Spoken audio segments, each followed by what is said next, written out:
Di tanah Jawa yang ramai dan subur, ketika Islam mulai menyebar perlahan di antara tradisi Hindu-Buddha, lahirlah seorang anak bangsawan bernama Raden Said. Ia tumbuh dalam keluarga bangsawan Kadipaten Tuban. Ayahnya, Adipati Wilatikta, adalah seorang bangsawan sekaligus pemimpin yang dihormati.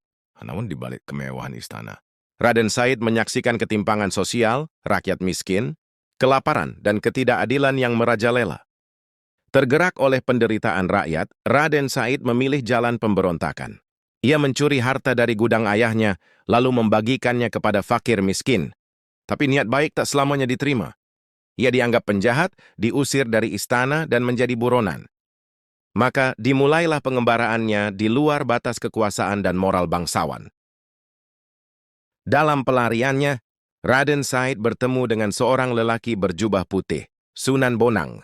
Mereka berdialog panjang tentang makna hidup, kesombongan, dan kebebasan. Ketika Raden Said mencoba mencuri tongkat Sunan Bonang, ia malah terpaku selama 3 hari 3 malam, tak bisa bergerak, hanya bisa merenung. Dari situlah benih kesadaran mulai tumbuh. Setelah sadar dan bertobat, ia menyerahkan diri sepenuhnya untuk belajar agama. Sunan Bonang memberinya nama baru, Kalijaga, penjaga kali atau penjaga aliran. Sebuah simbol bahwa ia kini bukan lagi pemberontak, melainkan penjaga nilai dan keadilan dalam aliran kehidupan masyarakat. Sunan Kalijaga tahu Islam tak bisa dipaksakan, maka ia pun menyelami budaya Jawa. Lewat pertunjukan wayang kulit, gamelan, dan tembang-tembang Jawa, ia menyisipkan pesan tauhid dan akhlak Islam. Ia tak menghancurkan tradisi, tapi mengislamkan ruhnya. Dari sinilah Islam menyebar secara damai, halus, dan menyatu dalam denyut nadi budaya Jawa. Sebagai bagian dari Wali Songo, Sunan Kalijaga turut membangun Masjid Agung, Demak, lambang penyatuan Islam dan kekuasaan. Ia dikenal sebagai penasehat spiritual Sultan Demak dan ahli strategi kebudayaan.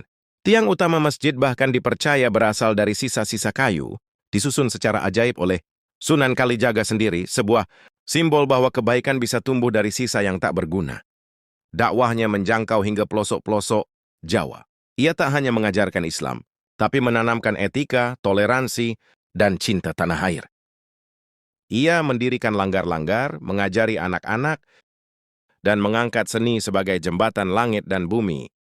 Jejaknya abadi, bukan pada kekuasaan, tapi dalam hati rakyat.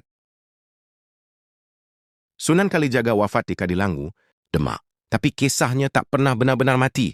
Ia adalah wali yang hidup di antara dua dunia.